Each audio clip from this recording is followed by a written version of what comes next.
Pesugihan penjual bakso Boyolali di pinggir jalan, mantan pegawai perusahaan distribusi barang. Adit, seorang pria muda berusia 26 tahun, selalu memiliki ambisi dan mimpi besar. Dia tumbuh di lingkungan yang sederhana, di mana orang tua selalu menekankan pentingnya pendidikan dan kerja keras. Setelah menyelesaikan pendidikan tinggi, Adit mendapatkan pekerjaan di sebuah perusahaan yang bergerak di bidang distribusi barang. Berkat dedikasi dan kerja kerasnya, ia dengan cepat dipromosikan menjadi supervisor, posisi yang sangat dihargai di kantornya. Namun, kebahagiaan itu tidak berlangsung lama. Perusahaan tempat Adit bekerja mengalami masalah finansial yang serius akibat persaingan yang ketat. Dalam waktu singkat, berita tentang pengurangan karyawan menyebar seperti api di padang kering. Adit merasa tertekan saat mendengar bahwa ia termasuk dalam daftar karyawan yang terkena pemutusan hubungan kerja. Kehilangan pekerjaan ini menghancurkan impian dan harapannya untuk membangun masa depan yang lebih baik. Setelah dipecat, Adit mengalami masa-masa sulit. Dia berusaha mencari pekerjaan baru, tetapi lapangan kerja yang terbatas membuatnya frustrasi. Pengeluaran sehari-hari terus menumpuk, dan dia merasa tidak berdaya. Dalam kondisi terdesak, ia mulai mempertimbangkan untuk membuka usaha sendiri. Bersama istrinya, Ratna, yang selalu setia mendukungnya, Adit memutuskan untuk membuka kios bakso Boyolali di pinggir jalan. Makanan ini sangat populer di kalangan masyarakat, dan mereka berharap bisa menarik perhatian pelanggan.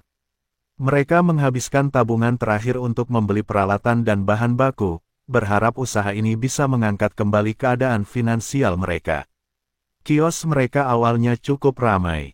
Setiap sore, mereka melayani pelanggan yang datang untuk menikmati bakso yang lezat. Adit merasa bangga melihat usaha mereka mulai membuahkan hasil. Ia suka berbagi cerita dengan Ratna tentang bagaimana mereka bisa sukses bersama, dan betapa bahagianya melihat senyum pelanggan saat mencicipi bakso buatannya. Namun, seiring berjalannya waktu, semua itu mulai memudar. Kios mereka yang dulunya ramai mulai sepi pengunjung. Persaingan dari kios-kios lain yang menawarkan harga lebih murah membuat mereka kehilangan pelanggan.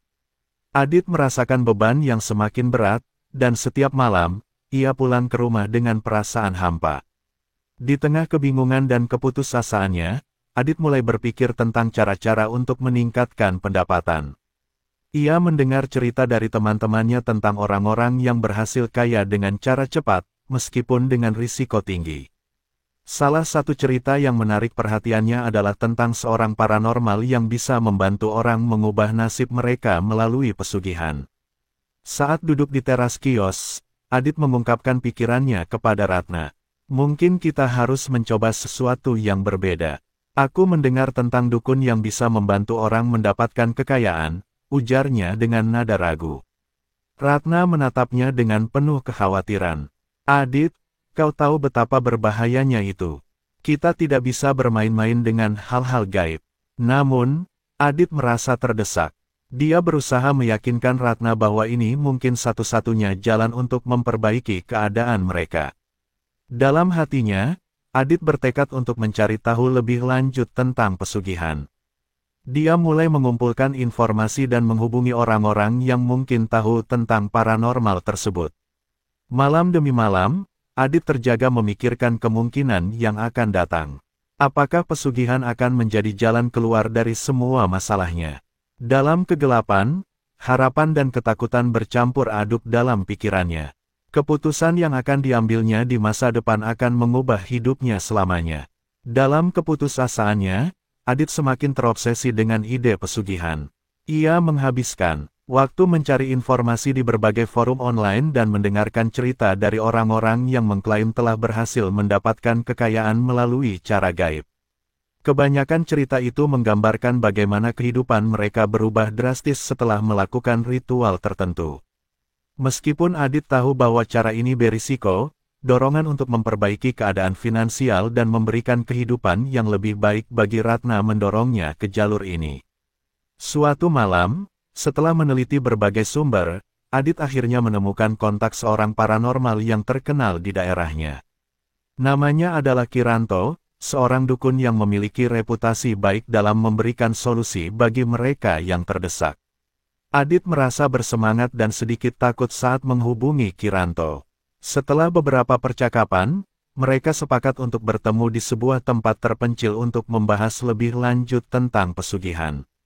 Saat hari pertemuan tiba, Adit merasakan campur aduk antara harapan dan ketakutan. Ia pergi ke tempat yang telah ditentukan, sebuah rumah tua di pinggir hutan, yang dikelilingi pepohonan rimbun. Ketika Adit tiba, Kiranto sudah menunggunya di beranda. Dukun itu tampak tenang dan berwibawa, dengan tatapan yang tajam.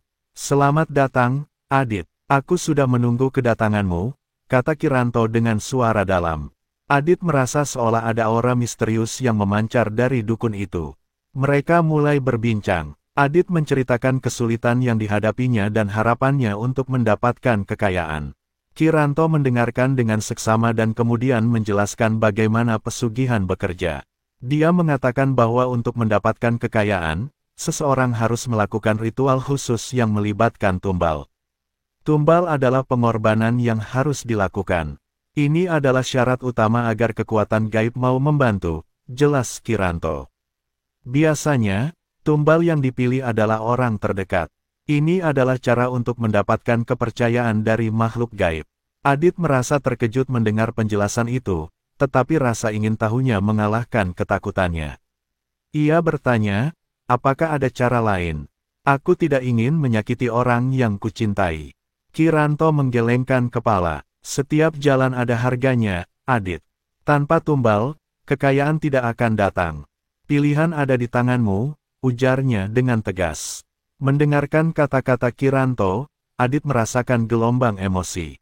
Ia berpikir tentang Ratna, tentang semua pengorbanan yang telah dilakukan untuk membuka kios bakso. Namun, tekanan untuk memberikan kehidupan yang lebih baik baginya membuat Adit merasa terjebak. "Baiklah, aku akan melakukannya," katanya, suara bergetar. Setelah pertemuan itu, Adit pulang dengan perasaan campur aduk. Ia tahu bahwa ia telah mengambil keputusan yang akan mengubah hidupnya selamanya. Di rumah, ia menemukan Ratna sedang menyiapkan makan malam. Melihat senyumnya, hatinya bergetar. Ia berusaha menyembunyikan kegelisahannya, tetapi dalam pikirannya, bayangan tumbal terus menghantuinya. Malam itu, Adit terjaga hingga larut. Ia memikirkan semua yang telah terjadi. Dalam benaknya, ia berusaha meyakinkan diri bahwa ini adalah satu-satunya jalan untuk memperbaiki keadaan mereka. Meskipun ada rasa bersalah yang menggerogoti, impian memiliki kehidupan yang lebih baik mengalahkan segalanya. Beberapa hari kemudian, Adit kembali menemui Kiranto untuk mempersiapkan ritual. Dukun itu memberitahu Adit tentang berbagai sesaji yang harus disiapkan, makanan, bunga, dan darah dari tumbal. Adit merasa semakin tertekan, tetapi ia berusaha meneguhkan tekadnya. Ia tidak bisa mundur sekarang. Dalam hati, Adit mulai merasakan konflik batin yang mendalam. Dia merindukan kehidupan normal, tetapi sekaligus merasa terjebak oleh ambisi dan harapan yang semakin membara. Ia tahu bahwa keputusan yang diambilnya akan membawa konsekuensi, tetapi dalam kegelapan, harapan untuk mendapatkan kekayaan terus menggerakkan langkahnya menuju jalan yang semakin gelap. Adit pun mulai merencanakan apa yang harus dilakukan selanjutnya. Ia mengumpulkan berbagai bahan yang diperlukan untuk ritual dan menyiapkan diri untuk pertemuan berikutnya dengan Kiranto. Dalam pikirannya, ia berusaha membayangkan kehidupan yang lebih baik, kios yang ramai, pelanggan yang puas, dan kebahagiaan bersama Ratna. Namun, di balik semua itu, ia tidak bisa mengabaikan rasa takut akan apa yang akan terjadi selanjutnya. Malam bulan purnama tiba, dan Adit merasakan ketegangan yang tak tertahankan. Suasana malam itu gelap, seolah menyelimuti hatinya dengan bayang-bayang ketakutan dan harapan yang saling bertentangan. Ia menyiapkan segala sesaji yang telah diperintahkan oleh Kiranto, nasi, daging, buah-buahan, dan bunga.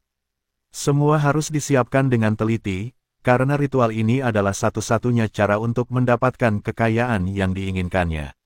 Setelah memastikan semua perlengkapan siap, Adit berangkat menuju lokasi ritual, sebuah tempat terpencil di pinggir hutan, jauh dari keramaian dan pandangan orang lain. Dalam perjalanan, ia berusaha menenangkan diri, tetapi setiap langkah terasa semakin berat. Di dalam dirinya, bayangan Ratna muncul, menatapnya dengan penuh cinta dan kepercayaan. Aku harus melakukannya untuk kita, pikirnya, meskipun hatinya bergetar oleh rasa bersalah. Saat Adit tiba di tempat ritual, Kiranto sudah menunggunya. Dukun itu mengenakan pakaian tradisional yang terlihat anggun, dengan berbagai jimat tergantung di lehernya. Selamat datang, Adit. Kita akan memulai ritual ini. Ingat, fokuslah pada niatmu dan jangan biarkan keraguan menghantuimu, kata Kiranto dengan suara tegas. Adit mengangguk, meskipun jantungnya berdegup kencang. Kiranto memimpin Adit ke tengah area yang telah disiapkan. Di sana, mereka melihat lingkaran yang dibentuk oleh batu-batu besar, sebuah area yang tampak sakral dan misterius. Kiranto mulai mengatur sesaji di tengah lingkaran, sementara Adit mengamati dengan penuh rasa ingin tahu dan ketakutan. Ritual dimulai dengan Kiranto membakar dupa sambil mengucapkan mantra-mantra yang tidak Adit mengerti. Suara dukun itu terdengar seperti melantunkan lagu-lagu kuno. Adit terpesona, tetapi juga merasa semakin cemas. Bagaimana jika ini semua salah?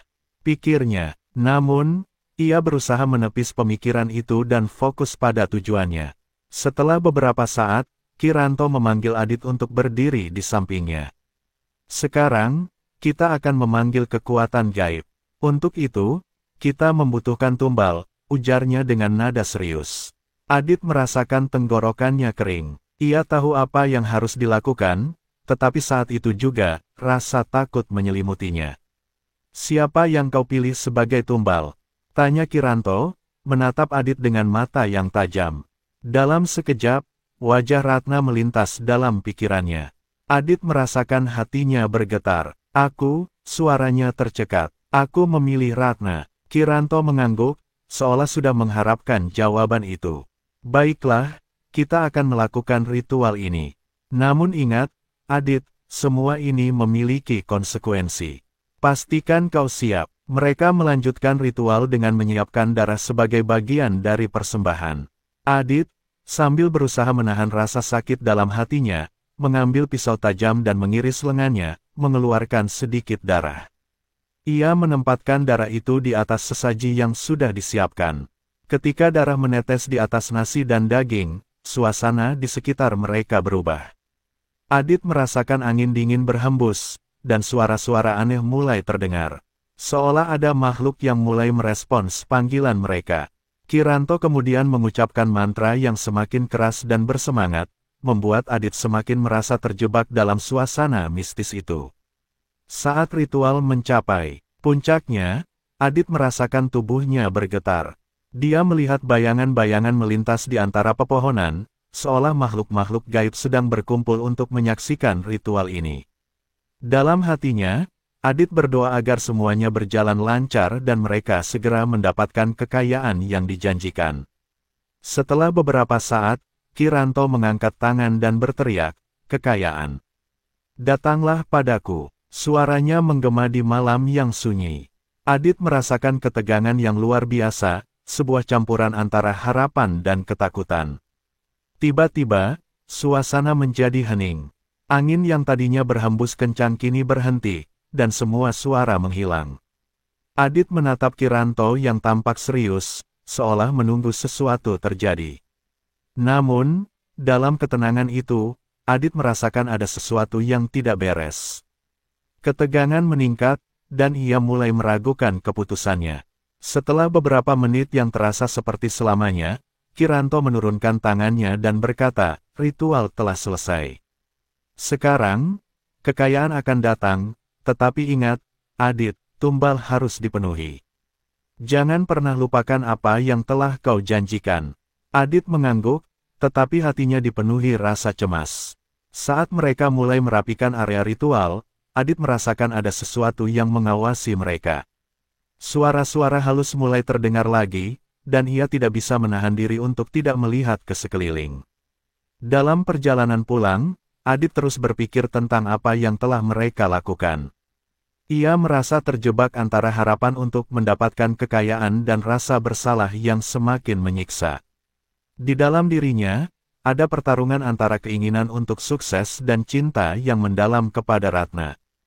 Ketika tiba di rumah, Ratna sudah menunggu, tampak lelah tetapi bahagia menyambut suaminya.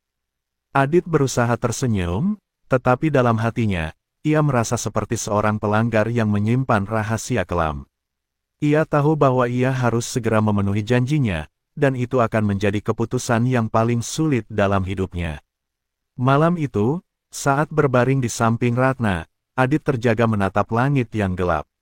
Ia berdoa dalam hati, berharap semua ini akan membawa mereka pada kehidupan yang lebih baik, meskipun bayangan rasa bersalah terus menghantuinya. Setelah malam ritual yang penuh ketegangan, Adit terbangun dengan perasaan campur aduk.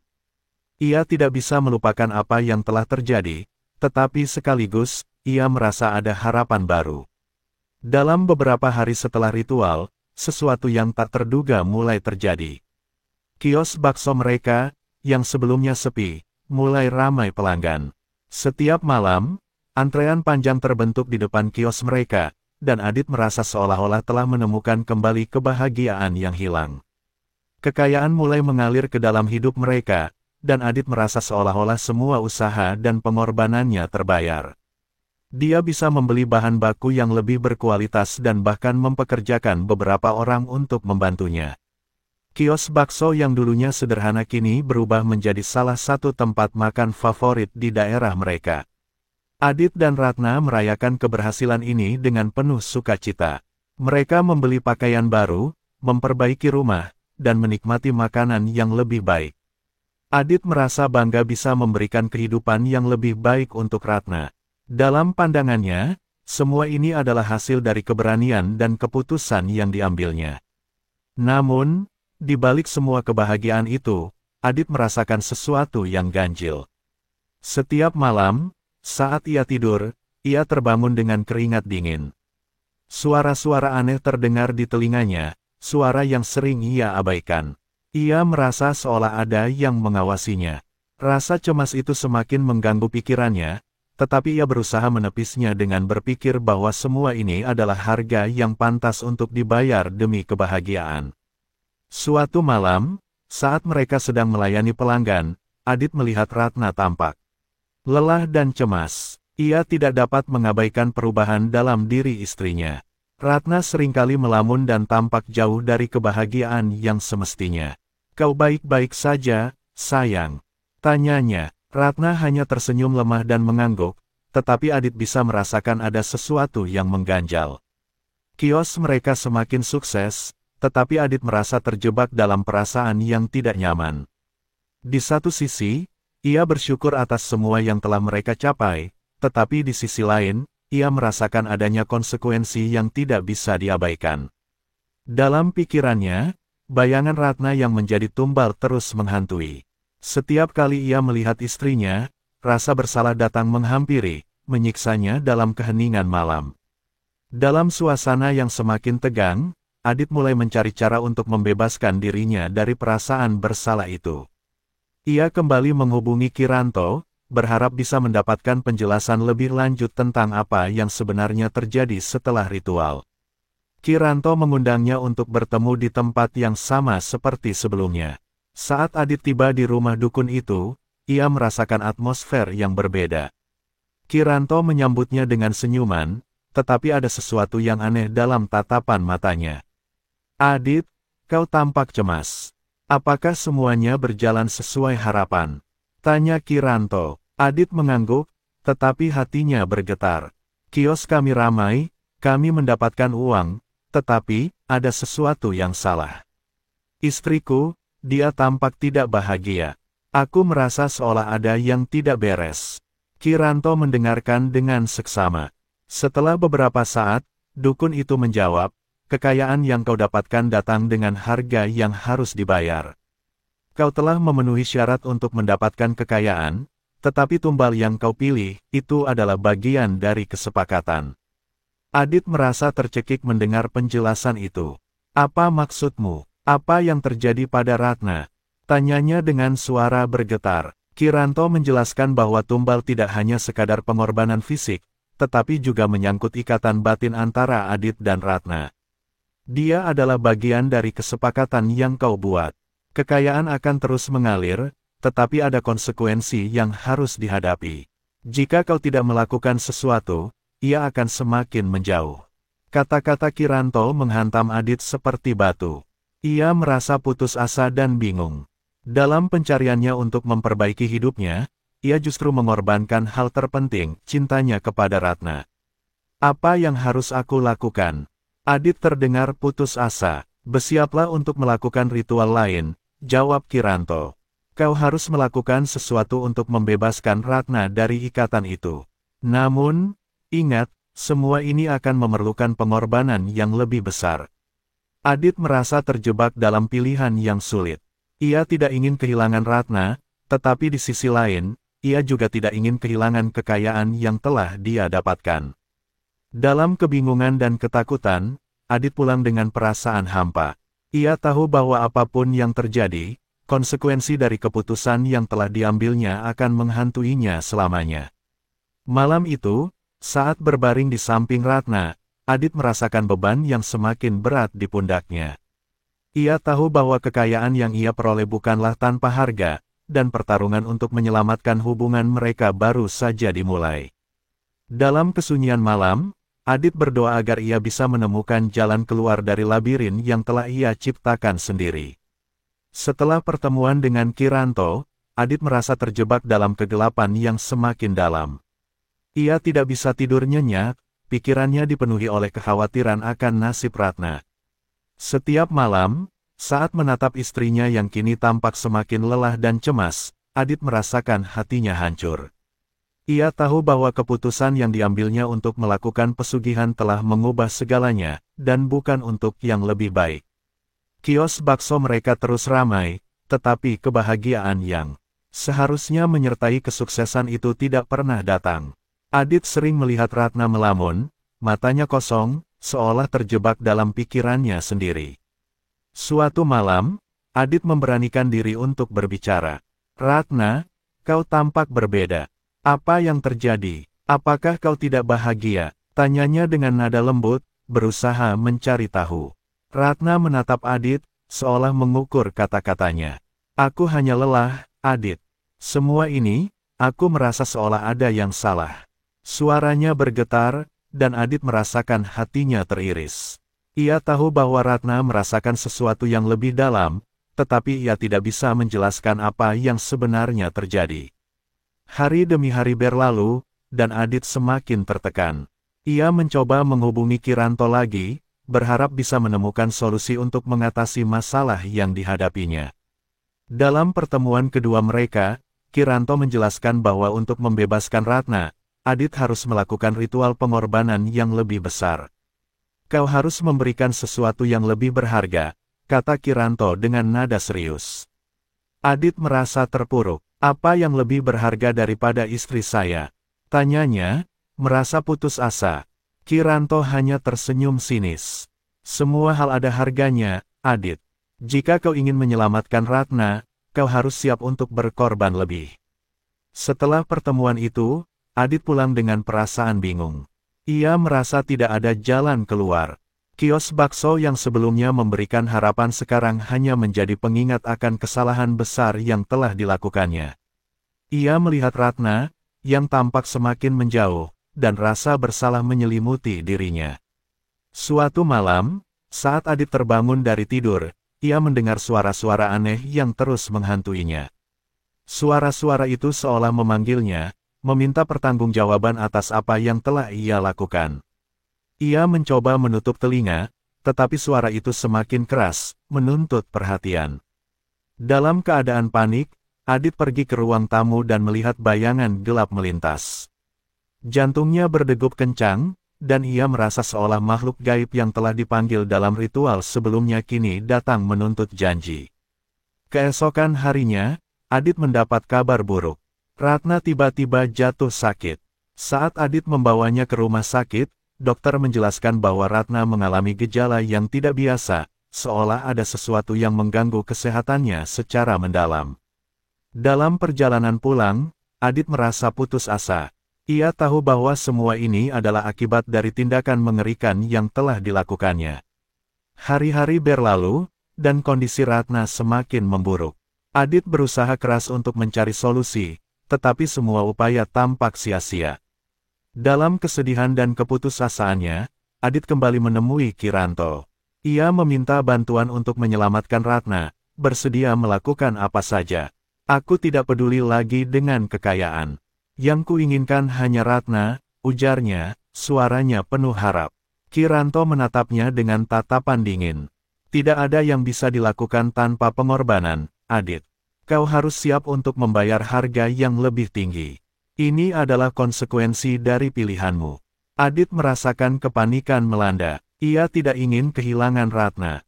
Dalam keadaan putus asa, ia berjanji akan melakukan ritual terakhir, apapun yang diminta Kiranto. Namun, suara di dalam kepalanya terus mengingatkan bahwa semua ini adalah kesalahan yang ia buat dengan mengorbankan orang terkasih. Adit kembali ke rumah, bingung dan putus asa.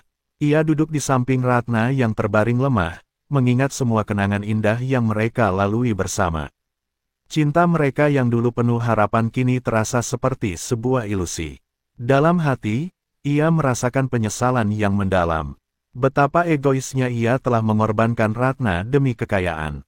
Ia tidak pernah menyangka bahwa semua ini akan berujung pada kesedihan yang tak terperikan. Suatu sore, saat Adit pulang dari kios, ia menemukan Ratna tergeletak di lantai. Ia berlari mendekatinya, mengguncangnya dengan panik.